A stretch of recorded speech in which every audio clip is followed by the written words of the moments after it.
While I distract her, you go over to her place and change the locks."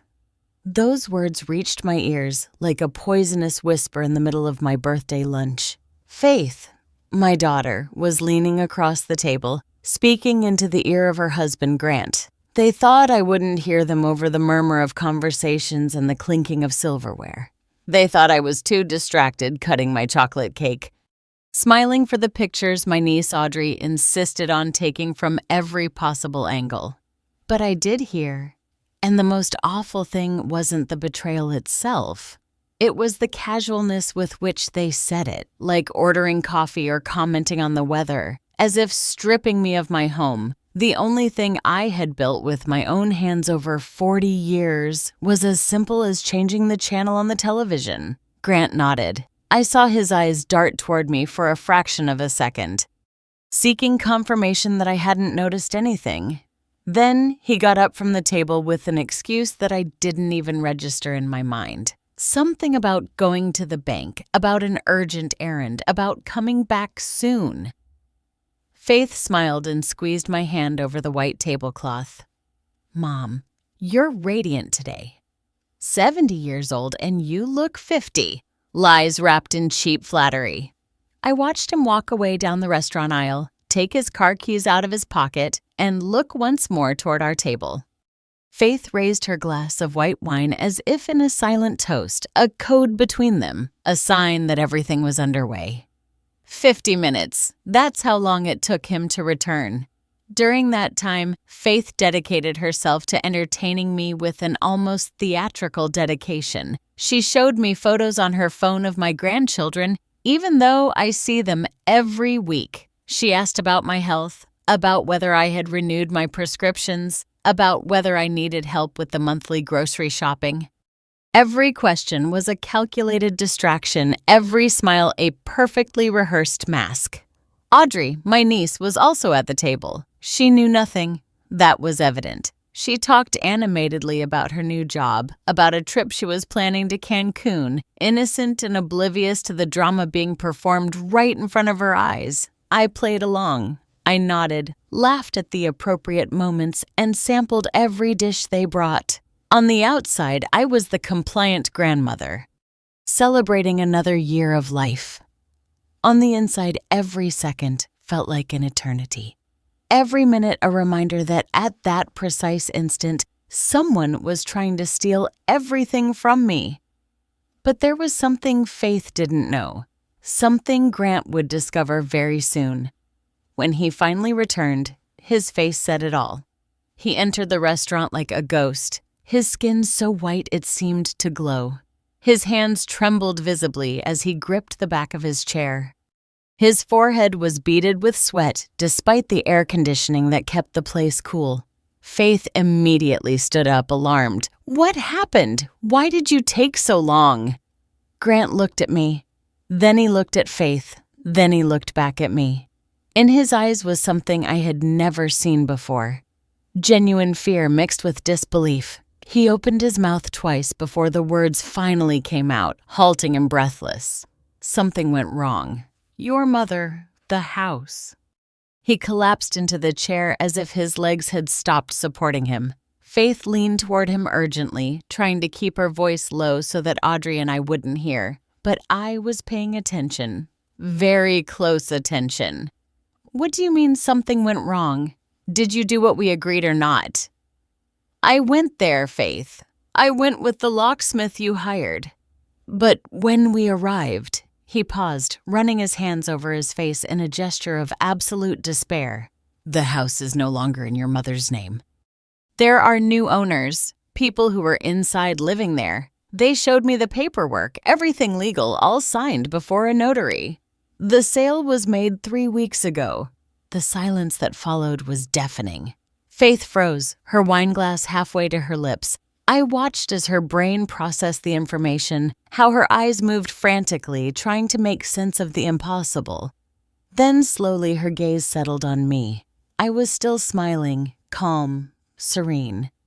I took a sip of my sparkling water and placed the glass gently on the table. Audrey was still talking about her travel plans, completely oblivious to the silent storm that had just erupted in front of her. "Mom!" Faith's voice was controlled, but I could feel the tension vibrating beneath every syllable.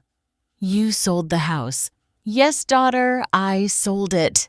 There was no need to lie. There was no need to apologize. It was my house, my property. The result of 40 years of working as a nurse at General Hospital, of night shifts that ruined my back, of sacrifices she never knew. Because I made sure she had everything she needed. When? Why didn't you tell us anything? 3 weeks ago. And I didn't have to tell you anything. I didn't need your permission. Grant remained pale, looking alternately at Faith and me as if he were witnessing an accident in slow motion. Faith, on the other hand, began to regain color in her face. But it wasn't the natural pink of health. It was the intense red of contained fury. That house was our inheritance. It was the only thing you were going to leave us. That house was mine, Faith. Mine. Not yours, not Grant's. Mine. The words came out firmer than I had planned. Audrey finally stopped talking and looked at all of us with evident confusion on her face. You could feel the eyes of the nearby tables discreetly turning toward us. "And may I ask where you plan to live now?" Faith's question dripped with sarcasm. "Or did you sell your future too? I have a new apartment, smaller, more comfortable, easier to maintain, in a secure building with 24-hour security. I already moved in 2 weeks ago, and the money from the sale, it's in an investment account, well protected, generating interest that will allow me to live with dignity for the rest of my days." Faith stood up so abruptly that her chair scraped against the hardwood floor. Grant tried to stop her by placing a hand on her arm, but she shook him off with a harsh movement. "Do you know what you just did? Do you have any idea how you've betrayed us?" The irony of her words would have been comical if it weren't so pathetic. There she was, accusing me of betrayal, when just 50 minutes earlier, she had sent her husband to steal my home. I didn't betray anyone, Faith. I protected what was mine. To understand how I got to that moment, sitting in a restaurant watching my own daughter fall apart in front of me, I need to go back 42 years to when I was 28 and had just been widowed with a 3-year-old girl in my arms. Robert died in a construction accident. A poorly secured beam, a 5-second lapse, and my entire world collapsed. He left me with nothing but debt and a rent that was due in 2 weeks. The company's insurance took months to process, and when it finally arrived, it barely covered the funeral and the medical expenses we had accumulated during his agony in the hospital. I remember sitting on the floor of our rented room with Faith asleep in my lap, looking at the 3 $20 bills left in my purse. $60 between us and the street. I got a job as a nurse's aide at St. Raphael General Hospital the next day. I didn't have a degree. I had barely finished high school. But the shift supervisor saw something in my eyes. Desperation, perhaps, or determination. She put me to work cleaning instruments and changing sheets for $5 an hour. Faith grew up in the waiting rooms of that hospital. She did her homework while I finished the night shift. She learned to read between the smell of disinfectant and the endless white hallways. By the time she was 8, she knew how to take my order from the cafeteria and carry it to the nurses' lounge without spilling a drop. I worked 16 hours a day, double shifts, triples when they offered them to me. Every extra dollar meant one brick closer to having something of our own. I saved the money in a cookie tin hidden under my mattress because I didn't trust banks. In 3 years, I saved $1,200. With that money, I bought a lot, a piece of land with no utilities on the outskirts of the city. So cheap that the seller laughed when I asked if the price was real. "Mom, there's no water or electricity there, just dirt and rocks." I didn't care. It was mine. I hired a builder who agreed to let me pay him weekly. Sunday after Sunday, I would go to see the walls of what would be our house grow. Faith would accompany me with her favorite doll, sitting on the piles of bricks, while I argued with the foreman about every penny spent. It took us 4 years to finish it. 4 years of sacrifices that Faith never truly understood because by the time we moved in, she was 12 years old and only remembered living in rented rooms. For her, the house was simply where we lived. For me, it was the result of blood, sweat, and sleepless nights. I managed to connect the electricity by paying bribes that pained my soul. The water came 2 years later when the city finally extended the pipes to our area. By then, I was already a registered nurse. I had studied at night carrying books to the hospital, stealing hours from the sleep my body desperately needed. My salary went up from $5 an hour to $9, then to $12. At 40 years old, I was earning $15 per hour and working 60 hours a week. $900 a month that went to food, utilities, Faith's private high school because I wanted her to have what I never did. She never went hungry. She never wore secondhand clothes. She never had to choose between new notebooks or new shoes. I made sure of that, even if it meant my own shoes had holes in the soles and my nurse's uniform was mended in places no one saw. When Faith turned 18 and announced that she was going to marry Grant, an insurance salesman she had just met, I tried to reason with her. Wait, daughter, finish a degree first. Have something of your own before you tie yourself to someone, but she was in love, or what an 18-year-old girl thinks is love, and there was no way to convince her. I paid for the wedding. $3,000 I had saved to fix the roof of the house, which leaked every time it rained hard.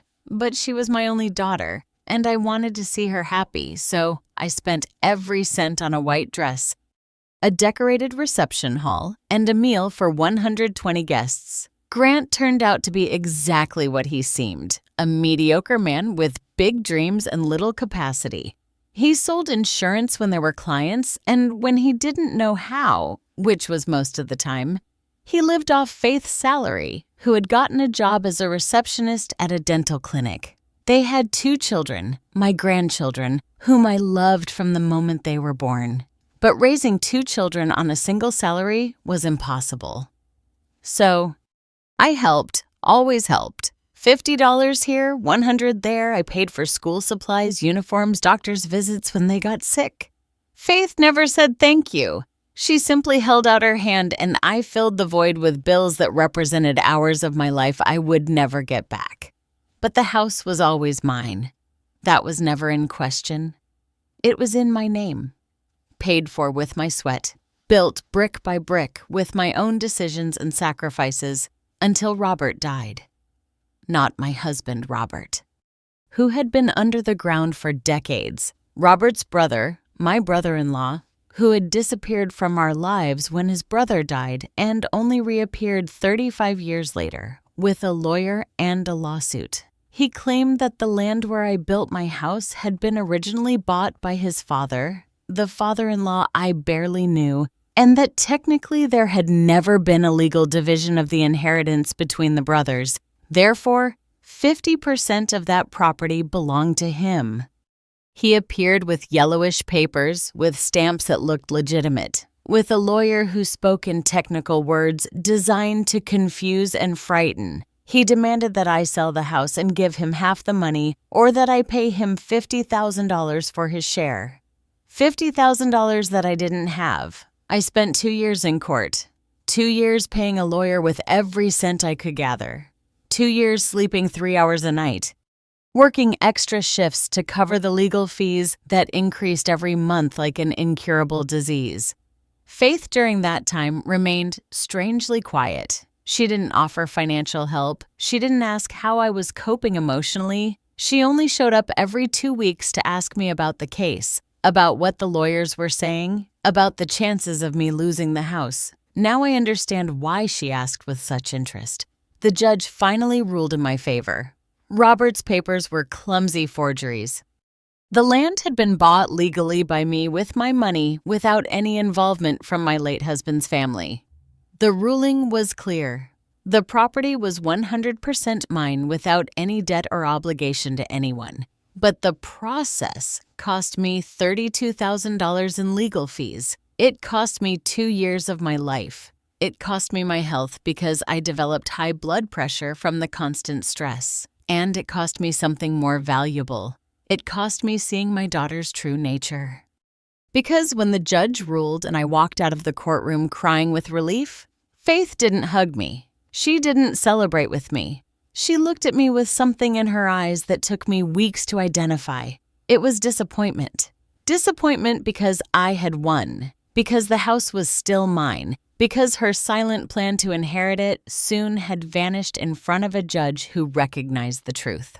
The months that followed the legal victory were strange. Faith began to visit me more often, but her visits had a purpose that I was slow to fully grasp. She would arrive with Grant on Sunday afternoons, always with some excuse, that the children wanted to see Grandma, that they were just passing through the neighborhood, that it had been a while since we shared a meal. But I noticed things, little details that a mother learns to detect after decades of knowing her daughter. The way her eyes scanned the rooms, how she seemed to be taking inventory of every piece of furniture, how Grant casually asked about the property value now that the neighborhood had improved. The conversation that ended abruptly when I entered the living room. One afternoon while I was preparing coffee in the kitchen, I heard them talking on the patio. The window was ajar and their voices came through clearly. "She's 70, Grant. She's not going to live forever." It was Faith's voice laced with a coldness that chilled my blood. "I know, but we can't just wait for her to just wait for what? Why not? It's our legitimate inheritance. I'm an only child. All of this will eventually be ours. Eventually doesn't work for us. The kids need a bigger house now. We need that money now. We're paying rent when we could be living here. I already know. Believe me, I know. But I can't just ask her to give me the house. We just got out of a lawsuit where she fought like a lioness to keep it. Then convince her to sell it and give you the money or put it in your name. Tell her it's to protect her from future legal problems." There was a long silence. Then Faith spoke again, and her voice was calculating, thoughtful. "It could work, but I would have to do it gradually. First, convince her to live with me for a few months, that the house is too big for her alone. Then suggest she rent it out in the meantime. And finally what? Finally make her see that the most sensible thing is to transfer it to my name for her own good, for her safety." I poured the coffee with trembling hands. Every word was a silent stab. It wasn't the fact that they wanted the house that hurt me. It was the manipulation, the coldness with which they were planning to disarm me piece by piece.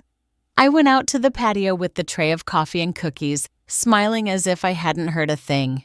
They smiled too, took their cups, talked about the weather and the grandchildren. Perfect actors in a play I had just discovered had been running for months. The following weeks confirmed my suspicions. Faith started making comments about how lonely I must feel in that big house. "Mom, you have 4-bedroomed room and you only use 1. Don't you think that's a waste?" Grant mentioned articles he had read about elderly people suffering accidents in 2-story houses.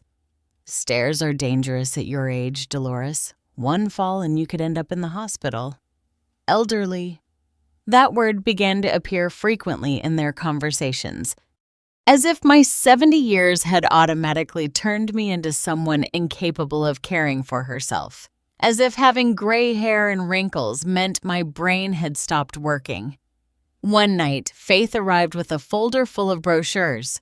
"Look, Mom, I've been researching senior living communities, beautiful places where you would have company, activities, nurses available 24 hours. I don't need nurses. I am a nurse, but you're getting older, and these places are wonderful. Look at this one. It has gardens, a ballroom, even yoga classes. And how much does that paradise cost? Well, it's an investment. $4,000 a month. But if you sell the house, you would have enough to." I am not selling my house to lock myself away in a luxury assisted living facility. Faith. Her face hardened for a fraction of a second before she regained her sweet, worried smile. It's not an assisted living facility, Mom. It's a community. And I'm not saying you have to do it now. Just consider it for your own good. For my own good. Those 4 words became the constant refrain of every conversation. Everything was for my own good. Moving in with them was for my own good. Selling the house was for my own good. Signing papers they wouldn't even let me fully read was for my own good. Grant tried another approach. He started talking to me about investments, about how money kept in a house didn't generate interest. You could sell, invest the money, and live off the rent it would generate. $600, $700 a month for doing nothing. I already have my pension from the hospital, $1,200 monthly. It's enough. But with more money, you could travel, treat yourself, enjoy your old age. Old age, another word that started appearing too often, always loaded with implications of incapability, of needing supervision, of dependence. But what truly opened my eyes was a conversation I overheard by chance 3 months before my birthday. I had gone to drop off a sweater I had knitted for my youngest grandson at Faith's house. I rang the bell, but no one answered. Even though Grant's car was in the driveway, the door was ajar, so I went in calling out for them. Their voices came from the study. They were talking on the phone on speakerphone with someone who had a professional, cold tone. So what you're suggesting is that we wait for her to have a temporary health issue that incapacitates her. It was the voice of an older man, probably a lawyer. Exactly. Bill, Grant responded. An accident, a hospitalization. Something that justifies her needing help managing her affairs. And at that moment, you would request temporary guardianship, presenting evidence that the lady cannot make decisions on her own. But is that legal? Faith asked. I mean, she's perfectly fine now, clear-headed, independent. That's why I said temporarily. A judge could grant you guardianship for 6 months, renewable depending on your mother's health status. During that time, you would have legal power to sell properties, manage bank accounts, make medical decisions, and if she objects. If you can demonstrate that she is not in a condition to object rationally, her objection would carry no legal weight. You would need psychological evaluations, testimonies from neighbors about erratic behavior, that kind of thing. Erratic behavior that we could suggest, Grant said slowly. I didn't suggest any of that, but let's say that if several neighbors reported concerns about forgetfulness, confusion, personal neglect, that would strengthen your case. And what would your fees be? $5,000 up front, another $5,000 when guardianship is granted, $10,000 in total, which you would easily recover with the sale of the property. I left that house without making a sound, the sweater still in my hands and my heart pounding so hard I thought it would burst out of my chest. I walked the 4 blocks to my house because I didn't trust my legs to drive. That night, I didn't sleep. I sat in the living room, looking at the walls I had seen built brick by brick, thinking about every sacrifice I had made to get there, and thinking about how my own daughter was planning to take everything away from me using the same laws that were supposedly meant to protect me. I didn't cry. Crying was a luxury I couldn't afford. Instead, I started planning. The next day, I hired a different lawyer. I didn't tell him about the conversation I had overheard. I simply told him I needed to protect my assets from possible future conflicts. He recommended several options: a trust, a sale with lifetime user, or simply selling and reinvesting the money into something more liquid and protected. I chose to sell. The decision to sell wasn't easy, but it was necessary. That house represented my entire adult life. Every corner held memories that hurt to touch. The paint stain on the hallway wall where Faith had tried to draw butterflies at 6 years old. The mark on the kitchen door frame where I measured her height every birthday until she turned 15 and refused to continue that childish tradition. The garden I had cultivated with my own hands, where the roses Robert loved before he died grew. But memories don't pay corrupt lawyers. Feelings don't stop ambitious daughters. I hired a real estate agent whom a coworker at the hospital recommended to me. Her name was Emily Johnson, a woman about 50 years old with shrewd eyes and a direct way of speaking that I liked immediately. Mrs. Thompson, this property is worth between $180,000 and $200,000 in the current market. The neighborhood has improved a lot in recent years. I can get you a good price. I need it to be fast and discreet. Emily looked at me with that expression, women who have seen enough of the world have to not ask unnecessary questions. I understand family issues. You could say that. I've seen it before. Children who suddenly become very interested in their parents' well-being when they smell an inheritance. Don't worry. I can have this sold in 3 weeks if you accept a fair price. How much? $185,000. There's a young couple looking in this area. They have the money ready. They just need to find the right house. Yours fits perfectly. 3 weeks. That was the time I had to dismantle 40 years of my life and start over. To pack every object, every photograph, every piece of my history into boxes that would go to a place I didn't even know yet. Do it. We signed the papers that same afternoon. Emily explained every clause, every legal term, making sure I understood exactly what I was doing. The sale would be in cash without financing, which meant it could close in less than a month once we found the right buyer. "And where do you plan to move?" she asked as she put the documents in her briefcase. "I don't know yet. I need to find something small, safe, where no one knows where I am. I know a building downtown. Apartments for seniors, but it's not assisted living. They're independent apartments with 24-hour security cameras, a doorman. A lot of retired nurses live there. I could get you a 1-bedroom for $900 a month. I can see it today." We went that same afternoon. The building was modern, 6 stories high with a clean facade and a small but well-maintained garden at the entrance. The doorman greeted Emily by name. Clearly, she had brought clients before. The apartment on the 3rd floor was empty and smelled of fresh paint. A small living room with a window facing the street. An integrated kitchen with new appliances. A bedroom large enough for my bed and a closet. And a full bathroom with grab bars already installed. It's perfect. You don't want to think about it. There's nothing to think about. I'll take it. I signed the lease that same day, paying 3 months in advance with the money I had saved. $2,700 that hurt to take out of my account, but it was an investment in my freedom. For the next 2 weeks, I lived a double life. By day, I was still the Dolores that Faith knew, the available mother, the compliant grandmother, the older woman who supposedly needed help with everything. At night, I packed in secret. Clothes, important documents, photographs, the few objects of sentimental value that I couldn't leave behind. Faith continued to visit me, each time more frequently. Always with Grant. Always with that expression of concern that I now recognized as completely false. They brought me food I hadn't asked for, offered to make repairs to the house that weren't needed, and constantly asked about my health.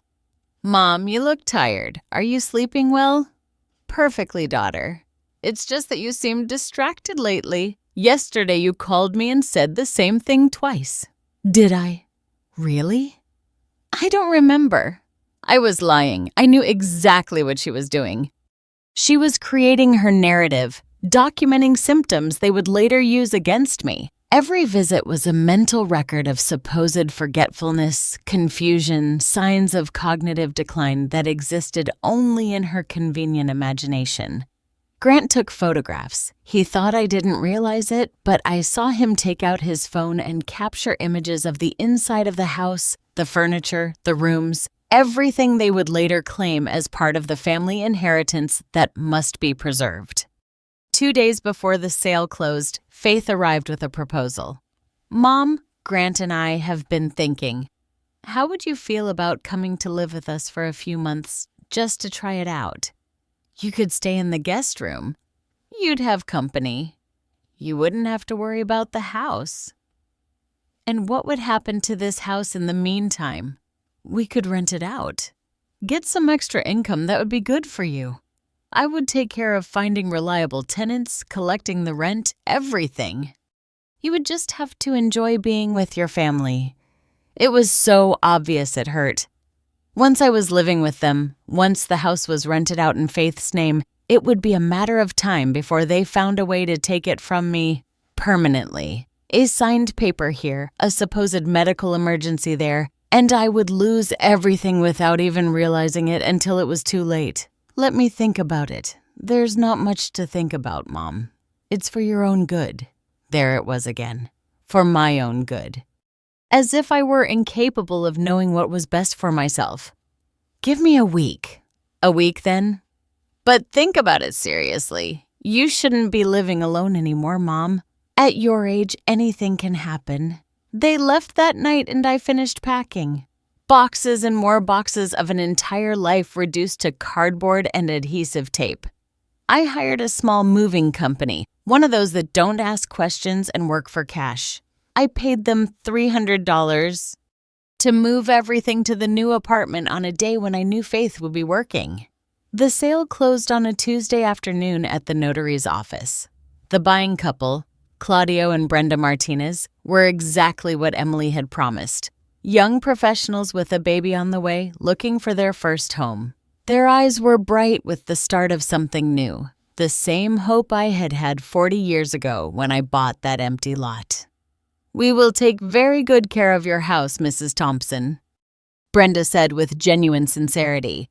"We can feel all the love in every corner." I almost cried.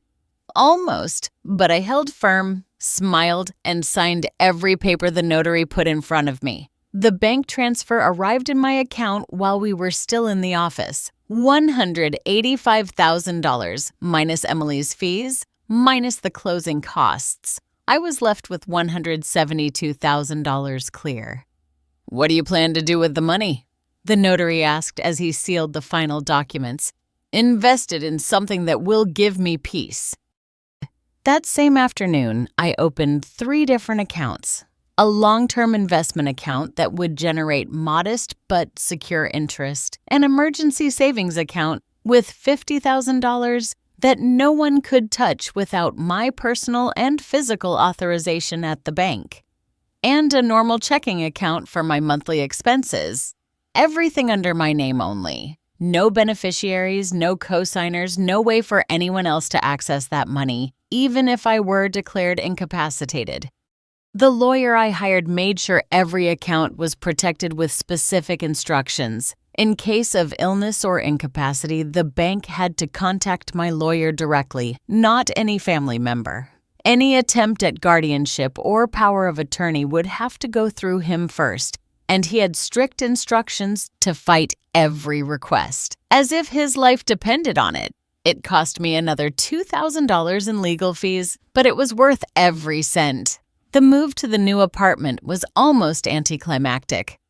My belongings occupied barely half of the available space. I realized how much unnecessary weight I had been carrying all these years. Furniture I never used, clothes I hadn't worn in decades, decorative objects that only collected dust.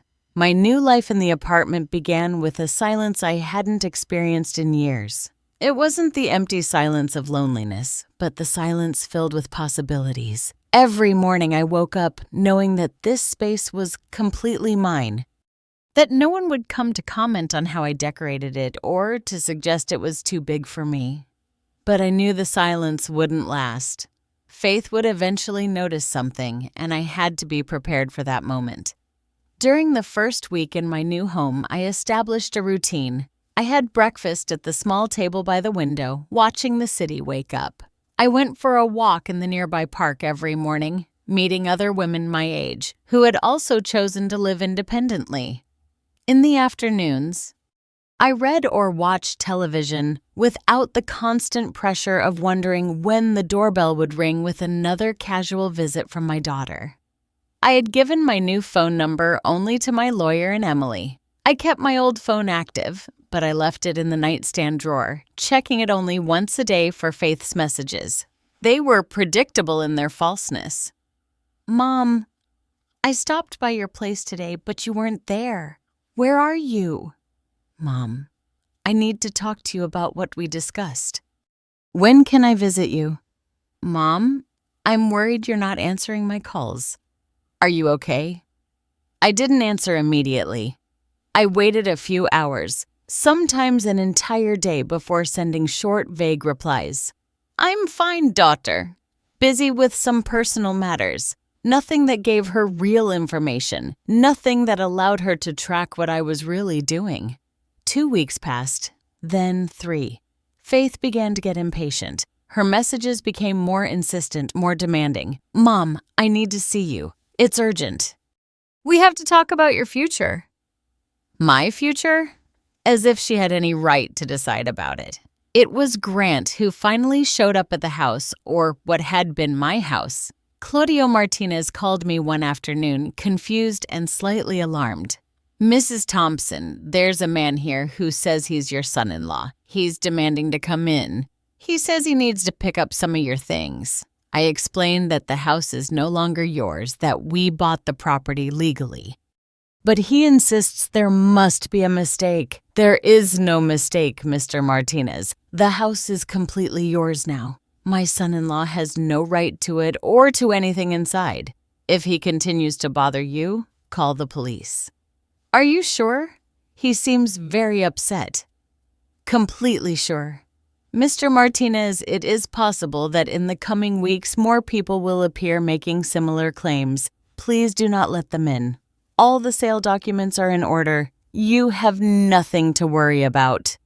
I hung up and poured myself a cup of chamomile tea with perfectly steady hands. So, they had finally found out.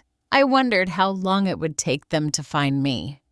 The answer was less than 2 hours. My old phone began to ring nonstop. Call after call from Faith, from Grant, even from unknown numbers that I assumed were from friends or relatives they had recruited to their cause. I didn't answer any. I just sat in my new armchair, sipping my tea, waiting. The voicemails started piling up. I listened to them that night, one by one, like someone listening to a particularly bad play. Mom, what did you do? Did you sell the house without telling us anything? How could you do something like that? Faith's voice swung between disbelief and poorly contained fury. Dolores, we need to talk urgently. This is very serious. You've made a terrible mistake. Grant tried to sound authoritative, but only managed to sound desperate. Mom, please answer. We are very worried. Where are you living now? Why didn't you tell us you were going to sell? We had plans. We had talked about your future. Faith again, now trying the concerned daughter approach. The last message was the most revealing.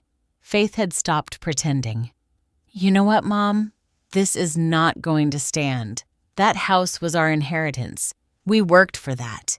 We took care of you, expecting you to be fair to us. You can't just sell it and keep all the money. We are going to fight this legally. Grant has already spoken to a lawyer. We have rights. Rights?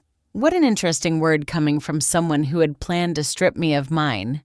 I deleted all the messages and turned off the phone. I wouldn't need it anymore.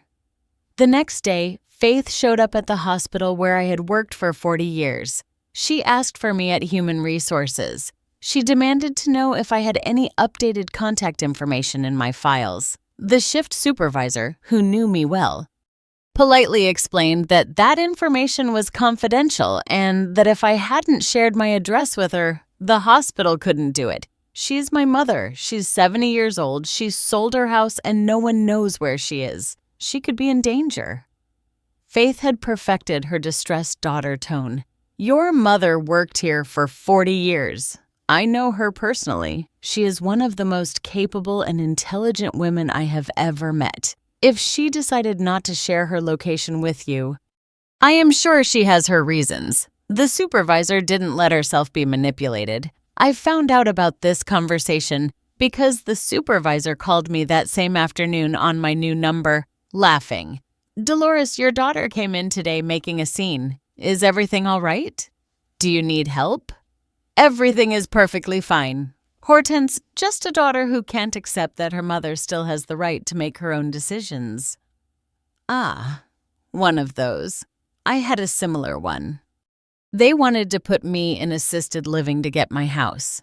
I showed them I can still run faster than they can. She laughed with that deep laugh I had always liked. If you need anything at all, call me. I will. Thank you, Hortense. But Faith and Grant didn't give up. They started looking for me systematically. They went to all the places they knew I used to go. The neighborhood church, the supermarket where I had shopped for years, the house of Audrey, my niece. Audrey called me concerned. Aunt Dolores Faith was here. She says you sold your house and disappeared, that she is very worried about you. What is going on? I'm fine, Audrey. I just made some decisions about my life that Faith didn't like, but they are my decisions to make. You sold the house. Yes, and you are living alone somewhere. I am living very well in a safe place with my money protected and my peace of mind intact. There was a silence. Then Audrey sighed. Faith asked me that if I saw you, I should try to convince you to move in with them. She said something about it not being safe for you to be alone at your age. And what do you think? I think you're the strongest woman I know, and that if you made this decision, it was for a good reason.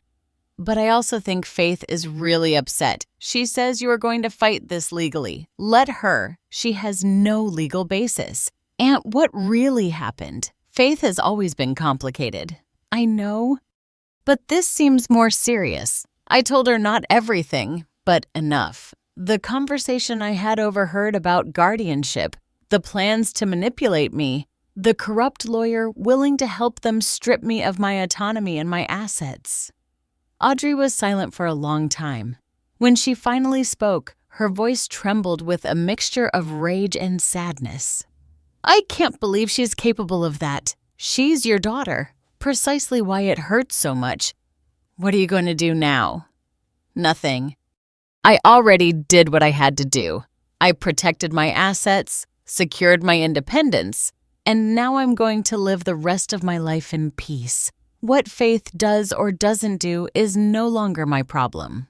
But I knew Faith wouldn't give up that easily. I knew her too well. When she wanted something, she wouldn't stop until she got it, or until reality hit her hard enough to make her desist. And we hadn't reached that point yet. 3 weeks of relative silence passed. She didn't try to contact me directly. She didn't show up at the places where she used to see me. That silence made me more nervous than all her calls put together. It meant she was planning something, regrouping, preparing her next move. My lawyer called me one Friday afternoon. Mrs. Thompson, I received a notification. Your daughter filed a court petition alleging concern for your mental well-being and your capacity to manage your financial affairs. There it was. Exactly what I had heard in that conversation months ago. The plan was still on track, only now I no longer had anything they could take. What does she specifically allege? That you sold your property impulsively and without consulting your family? That you have shown signs of confusion and cognitive decline? That you have socially isolated yourself and are not responding to communication attempts from your only daughter? She requests a mandatory psychological evaluation and a hearing to determine if you need temporary guardianship. How serious is this? It depends on the judge. Some take these requests very seriously, especially when they come from direct family members. Others are more skeptical. We will need to prepare a solid defense. Do you have any evidence that you are in full mental capacity? I have 40 years of employment history as a professional nurse. I have retirement records that show I handled all the paperwork myself. I have the entire process of the sale of my house where I signed every document with full awareness and with the advice of professionals. Good, that helps. But we will also need an independent psychological evaluation that demonstrates your cognitive capacity, and it would be useful to have witnesses who can speak about your current mental state. When is the hearing? In 3 weeks.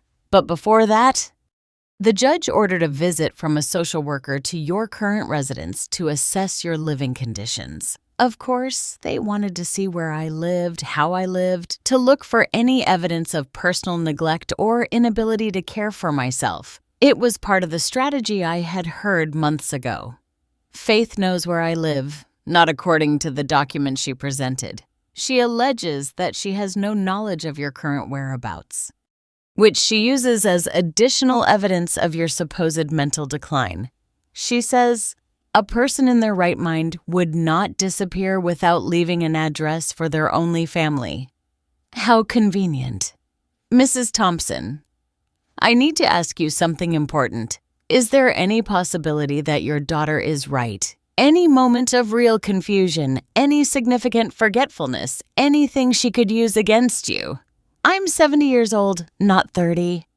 Sometimes I forget where I left my glasses or what I was going to buy at the supermarket, but my mind is perfectly clear.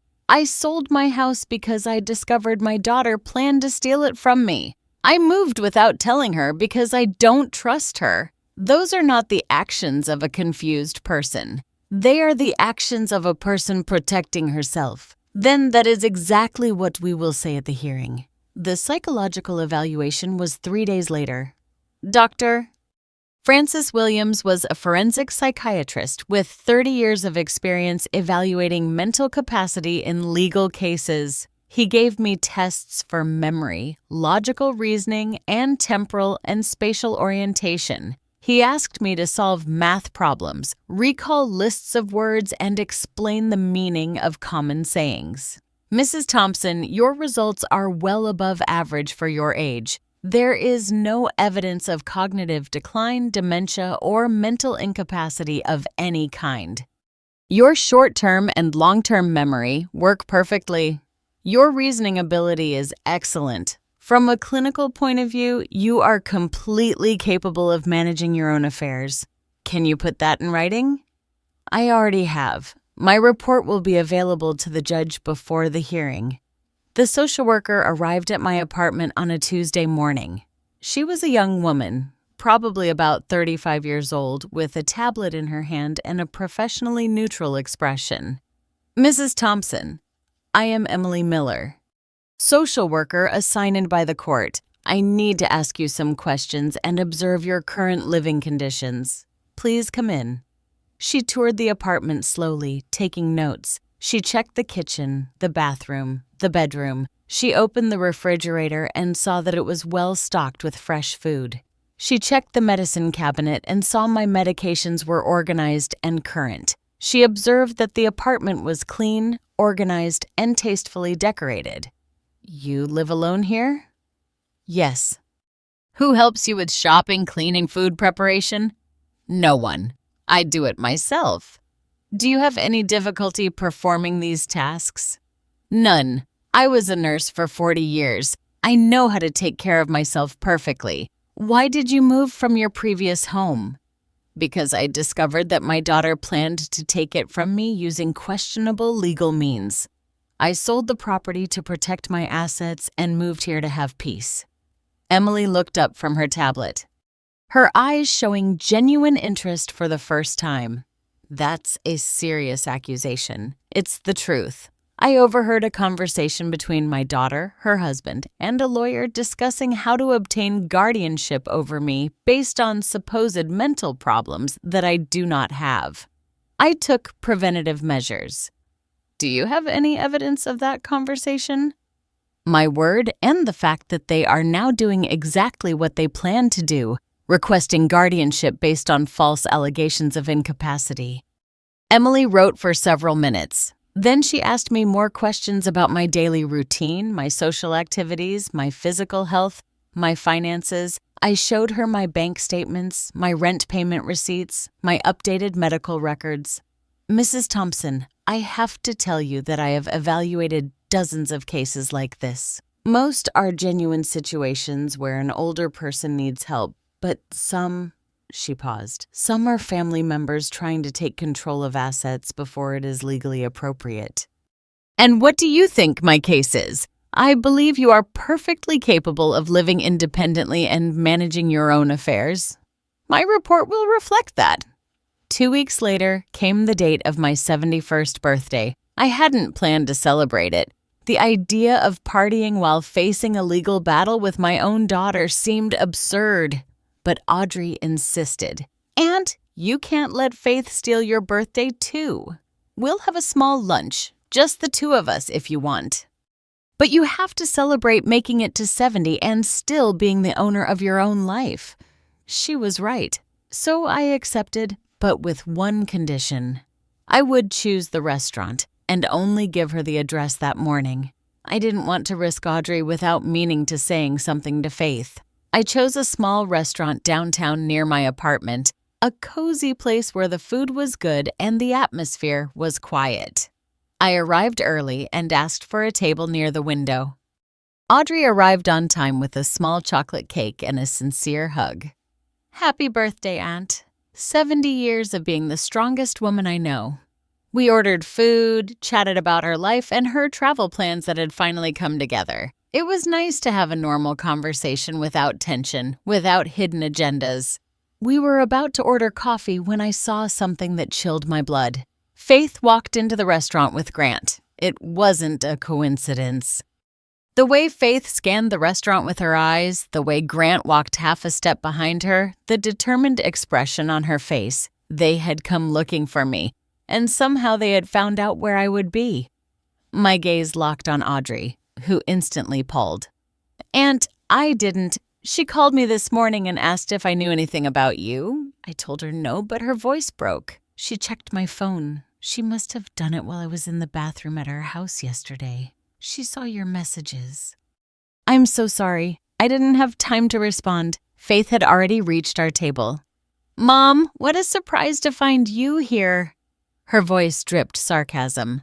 Celebrating your birthday with Audrey, but not with your own daughter. I'm not surprised you came uninvited. It seems to be your specialty lately. Grant pulled a chair from the next table and both sat down without waiting for permission. Audrey looked at me with pleading eyes, clearly uncomfortable, but unsure how to handle the situation. We need to talk, Mom, about many things. Faith placed her purse on the table like someone marking territory. We have nothing to talk about. Oh no. How about how you sold the family house without telling us anything? How about how you disappeared for weeks without explanation? How about the fact that you are acting completely irrational? Irrational? I repeated the word slowly. How interesting that you use exactly the same terminology your lawyer used in the documents you presented to the judge. Her face tensed for a fraction of a second before she regained her composure. I filed those documents because I am genuinely worried about you. Any daughter who wanted to steal from her mother, you mean? Audrey gasped. Grant shifted uncomfortably in his chair. Faith, however, kept her gaze fixed on me. I don't know what you're talking about. Of course you do. I know about the lawyer you spoke with. I know about the plan to obtain guardianship over me. I know you plan to have me declared incompetent to take control of my assets. The only thing you didn't know is that I found out before you could execute it. The silence that followed was thick, heavy. The diners at nearby tables had stopped talking and were looking at us discreetly. The waiter, who was coming toward us with the coffee, quietly turned back.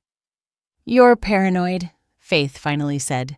That's exactly the kind of thinking that shows you need help, imagining conspiracies, believing your own family wants to hurt you. It's not paranoia when it's true. And I didn't have to imagine it. I heard it directly from your mouth. Grant intervened for the first time. Dolores, I understand you're upset, but you need to see this from our perspective. You sold a property worth almost $200,000 without consulting anyone. You moved without leaving an address. You don't answer calls. These are worrying behaviors in someone your age. Worrying behaviors. It was my house. Bought with my money, built with my work. I didn't need to consult anyone to sell it. And I moved without leaving an address precisely because I knew you would come to do this, to manipulate me, to pressure me, to try to control me. No one wants to control you, Mom. Faith had switched to her sweet voice, the one she used when she was trying to convince me of something. We just want what's best for you. You're our mother. We love you. If you loved me, you would respect my decisions. If you loved me, you wouldn't have hired a lawyer to plan how to strip me of my autonomy. That's your version of events. A version distorted by Faith's search for the right words, by your age, by the stress of living alone, by the natural confusion that comes with aging. There it was again, the carefully constructed narrative. Every word chosen to paint a picture of a confused old woman, not an intelligent woman, protecting what was hers. I'm not confused, Faith. I'm clearer-headed than I've been in years, and what I see clearly is that you plan to steal everything from me under the pretense of taking care of me. No one was going to steal anything from you. Faith's voice rose in volume. Several heads turned openly toward us. That house was your inheritance for us, for your family. You sold it and kept all the money. And there was the truth, finally undisguised. It was my money, Faith, not your inheritance. Not until I die. And apparently that couldn't wait. Don't say that. That's horrible. Horrible? Do you know what's horrible? Having your own daughter spy on you, plan to declare you incompetent, and hire corrupt lawyers to strip you of everything you worked 40 years to achieve. That is horrible. Grant leaned forward, hands clasped on the table. Look, Dolores, let's be practical. You sold the house, fine. But that money is too much for a person your age to manage alone. You could be scammed. You could make bad investments. You could lose everything. Let us help you manage it. We can open a joint account. I can advise you on the investments. We'll make sure you're secure. Secure for whom? For me or for you? For everyone. We're family. Family doesn't plan to betray each other. Faith slammed her palm on the table, making the silverware clatter. Enough. This is ridiculous. Mom, you're coming with us right now. We'll go to your apartment. You'll pick up your things. And you'll come live with us where we can properly care for you. I'm not going anywhere with you. I'm not asking. I'm telling you. And I'm telling you that you have no right over me. I am an adult woman in full mental capacity, and I make my own decisions. The hearing is in 5 days. Grant said, the judge is going to hear all the evidence we have. The neighbors from your old house who reported seeing you disoriented. The hospital staff who noticed changes in your behavior before you retired. Everything is documented. Lies. Every word was a carefully planted lie. Testimonies they had probably fabricated or manipulated to build their case. Let them present what they want. I have my own evidence. Psychological evaluations that demonstrate my complete mental capacity. Social worker reports that confirm I live independently without problems. And above all, I have the truth. The truth? Faith laughed bitterly. Your truth is that you're stubborn, headstrong, refusing to accept that you need help. That's not the truth, Mom. That's your ego refusing to admit you can't do everything alone anymore. I stood up. Audrey did the same immediately, standing beside me in a gesture of silent support. I have been doing things alone for 70 years, Faith. I raised a daughter alone after your father died.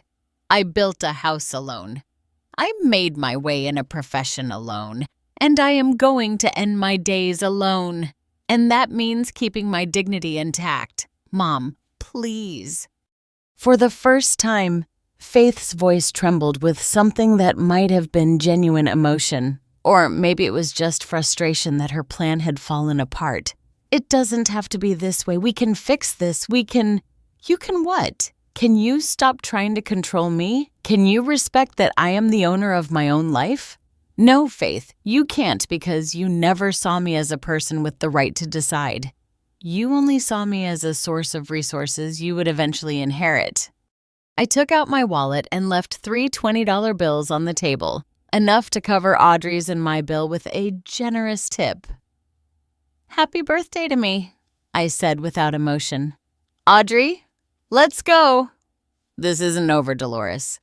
Grant stood up too. We're gonna fight this all the way. Do it. But let me tell you something. While you were planning how to steal from me, I had already protected myself. The money is invested in accounts you can't touch.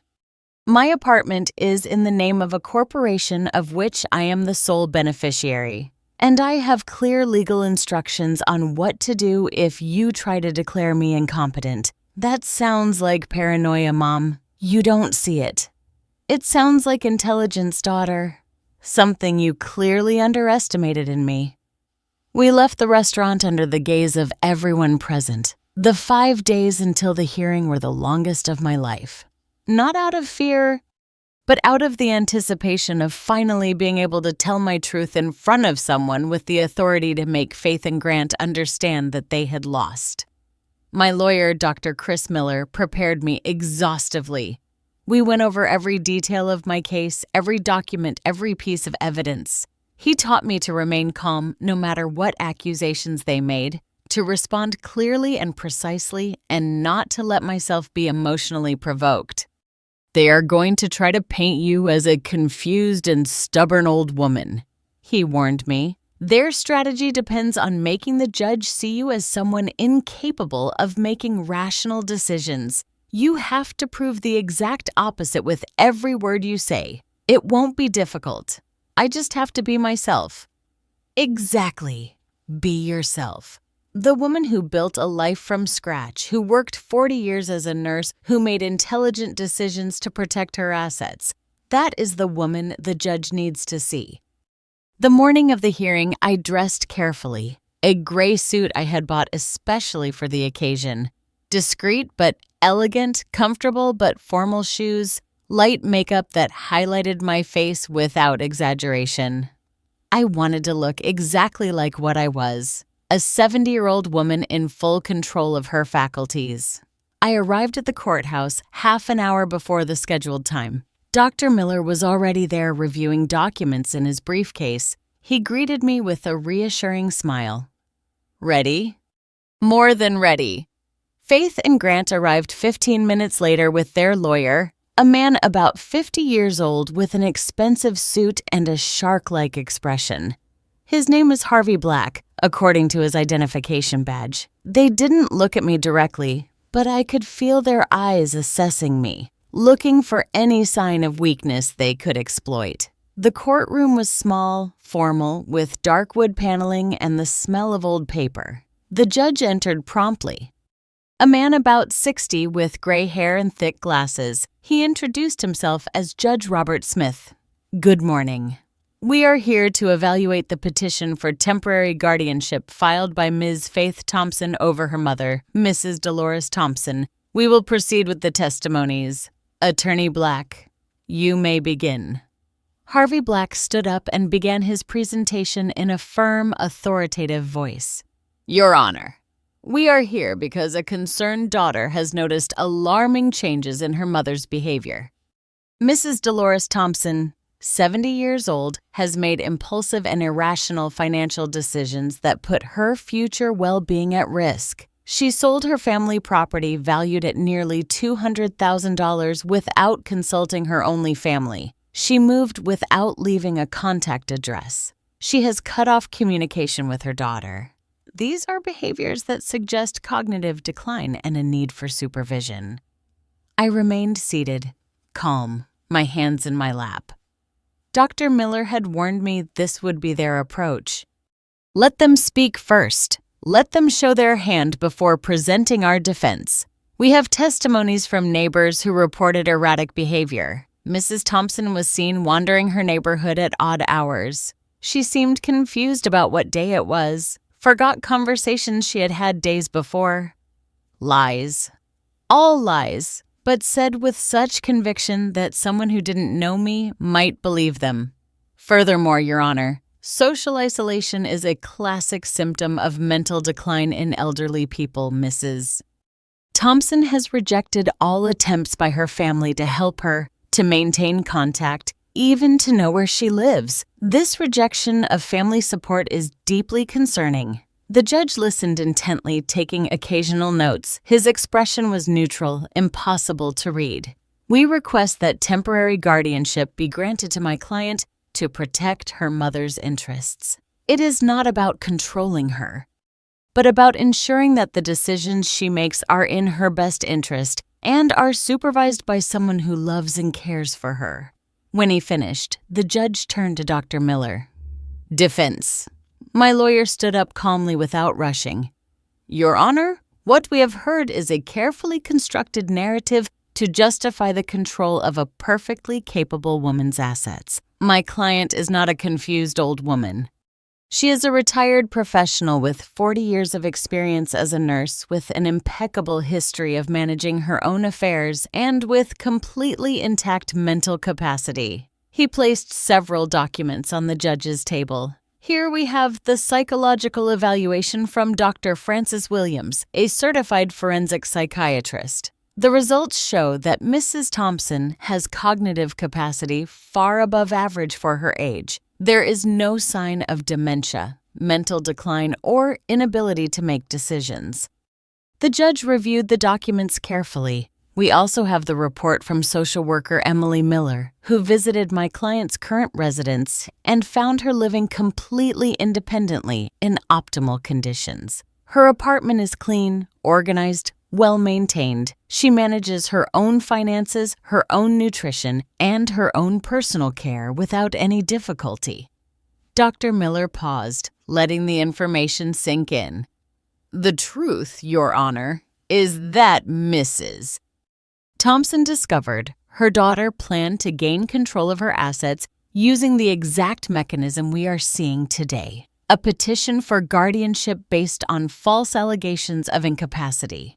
She took intelligent and completely rational preventative measures to protect what is rightfully hers. That is absurd, interrupted Harvey Black. My client would never. The judge raised his hand. Let him finish, counsel. Thank you, Your Honor. My client is willing to testify under oath about what she overheard, but beyond that, the facts speak for themselves. A woman who can plan and execute the sale of a property, who can research and move to an appropriate new residence, who can manage complex financial investments, is not a woman who needs guardianship. She is a woman who needs her family to respect her autonomy. The judge looked directly at me for the first time. Mrs. Thompson, I would like to hear from you. Can you explain to me in your own words why you sold your house? I stood up. My voice came out firm, clear, without trembling. I sold it, Your Honor, because I heard my daughter and her husband planning exactly this. I heard a conversation where they discussed with a lawyer how to obtain guardianship over me, how to fabricate evidence of mental incapacity, how to take control of my property. I wasn't going to wait for them to execute that plan. So, I protected myself. That is a lie. Faith stood up. Mom, how can you say that? We would never do something like that. Silence. The judge spoke with authority. Mrs. Thompson, sit down. Mrs. Thompson, Sr., continue.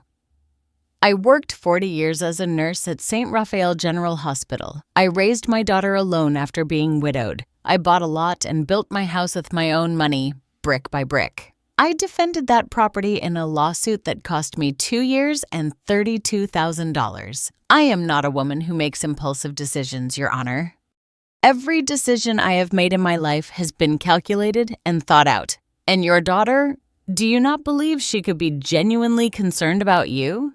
If she were genuinely concerned, she would have respected my decision to sell. She would have asked how she could help me with the move. She would have celebrated that I secured my financial future. Instead, she hired a lawyer and filed a guardianship petition. Those are not the actions of a concerned daughter, Your Honor. They are the actions of someone furious because she lost access to an inheritance she believed was hers. The silence in the room was absolute. The judge studied me for a long moment. Attorney Black, do you have concrete evidence of the mental decline you allege? Medical evaluations, documented reports, anything beyond anecdotal testimonies? Harvey Black hesitated for the first time. Your Honor, we have the testimonies of neighbors who saw her confused. Do you have sworn declarations from those neighbors, verifiable names and contacts? Are we in the process of or are they testimonies your client related to you secondhand? Your Honor, is it common in these cases that answer the question, Counsel, do you have verifiable declarations or not? Not at this moment, Your Honor, but we can obtain them if given time. The judge closed the folder in front of him with a dry thud. The judge leaned back in his chair, looking alternately at Faith and me. Then he spoke in a voice that left no room for interpretation. I have reviewed all the documentation presented. The psychological evaluation of Mrs. Dolores Thompson shows complete mental capacity. The social worker's report confirms that she lives independently without problems. Her financial records demonstrate that she manages her affairs responsibly. I see no concrete evidence to justify guardianship, not even temporary. Faith palled. Grant gripped the edge of the table. What I do see, the judge continued, is a 70-year-old woman who made intelligent decisions to protect her assets from what she perceived as a threat. Whether that perception is correct or not, the fact is that she had every legal right to sell her property, move wherever she wanted, and manage her money as she saw fit. She did not need anyone's permission. The judge looked directly at Faith. Miss Thompson, I understand you may be concerned about your mother, but concern is not a legal basis for removing the autonomy of a competent person. Your mother has demonstrated she is in full command of her faculties. This petition for guardianship is denied. The bang of the gavel resonated in the room like a final thunderclap. Case closed. You may withdraw. I walked out of that courtroom with my head held high. Faith and Grant remained in their seats, motionless, like statues observing a world that had crumbled around them. I didn't turn to look at them. I had nothing more to say. On the street, Dr. Miller shook my hand with a genuine smile. You did perfectly, Mrs. Thompson. It couldn't have gone better. Thank you, doctor, for everything. What will you do now? Live. Simply live. And that was exactly what I did. Days turned into weeks, weeks into months. Faith tried to contact me 3 more times during the first month after the hearing. Text messages that oscillated between pleas and accusations. I ignored them all. Eventually, she stopped trying. Audrey visited me every 2 weeks. She told me that Faith and Grant had had to move to a smaller apartment because they couldn't afford the rent of their previous house. That the children asked about me, but Faith told them that Grandma was sick and couldn't have visitors. Another lie in her collection. Doesn't it make you sad, Aunt? They're your grandchildren. It makes me sad that they are being raised by someone who values money more than family. But I can't save them from that. I can only save myself. My life in the apartment became a comfortable, predictable routine. I woke up early. I drank coffee watching the sunrise over the city. I went for walks in the park where I had made friends. Other women my age who had also chosen independence over the false comfort of depending on their children. One of them, Brenda Williams, told me her own story one afternoon while we were having tea in my apartment. Her son had tried to put her in assisted living to take her house. She had fought legally won and now lived in the same building as me, 3 floors up. Our children grew up in a time when everything was easy for them. She told me they don't understand the value of sacrifice because they never had to make any. And when they see that we have something they don't think about working to get it. They think about how to take it from us. She was right. We had worked so hard to give them a better life that we forgot to teach them to value the effort behind everything. With the money from the sale of my house, after paying all the legal expenses and establishing my investments, I was left with $155,000, well protected. The interest generated approximately $600 monthly, which added to my pension of $1,200, gave me $1,800 a month, more than enough to live comfortably. I signed up for painting classes at the community center. I discovered I had a talent for landscapes, especially for capturing the light of the sunset over the mountains that surrounded the city. My paintings began to decorate the walls of my apartment, replacing old photographs of a family that no longer existed in the way I had imagined. 1 year after the hearing, I received a letter. It was from Faith. The handwriting was the same I had known since she learned to write as a child, but the words were from a woman I no longer recognized. Mom, I know I have no right to ask you for anything after everything that happened, but Grant and I are going through serious financial difficulties. The children need school supplies, new uniforms. I ask you, not as your daughter, but as the mother of your grandchildren, to consider helping us. Just this once. Just this once. The same words she had used dozens of times before, just this once, turned into just one more time and another until nothing was left. I tore up the letter without replying. 2 months later, I heard from Audrey that Faith had gotten a part-time job as a receptionist at a dental office, that Grant had finally started selling insurance more seriously, compelled by real necessity rather than vague ambition, that they were slowly learning to live with what they had instead of with what they hoped to inherit. "Do you think she'll ever apologize?" Audrey asked me. "I don't know. And honestly, it doesn't matter anymore. I don't need her apology to live in peace. I found that peace alone without expecting anything from anyone." On my 71st birthday, Audrey organized a small celebration in my apartment. Brenda and 3 other friends from the building came. We ate chocolate cake, drank wine, and laughed, recalling our legal and family battles like old warriors, comparing scars from old wars. "To us," Brenda toasted, raising her glass, "to the women who refused to be invisible, who fought for what was theirs, who chose dignity over comfort." "To us," we all repeated. That night, alone in my apartment, I stood in front of the window looking at the city lights. 71 years old, 43 years since I was widowed. 70 years of learning that true love is not shown with pretty words but with real respect. That family is not who shares your blood, but who respects your decisions. That growing old doesn't mean becoming invisible or incapable, but accumulating enough wisdom to know when to protect yourself.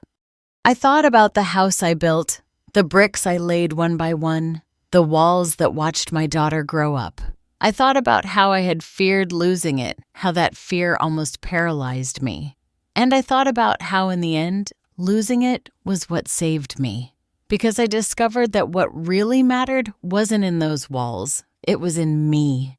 In my capacity to get up one more time, in my determination not to let anyone, not even my own blood, strip me of my dignity. I touched the cold glass of the window with my fingers, 71 years old, and I was just learning to live for myself. It wasn't too late. It's never too late to choose your own peace. My phone rang. It was a message from Audrey with a photograph of my grandchildren, beautiful, smiling, oblivious to all the battles that had been fought in their name. Maybe one day when they were older, they would understand. Maybe they would come looking for me and I would tell them this story. I would teach them that loving someone doesn't mean sacrificing yourself until you disappear. Or maybe not. Maybe this story would end here in this apartment with a 71-year-old woman looking out the window, holding a glass of wine, feeling freer than she had felt in decades. And that was enough. More than enough. It was everything.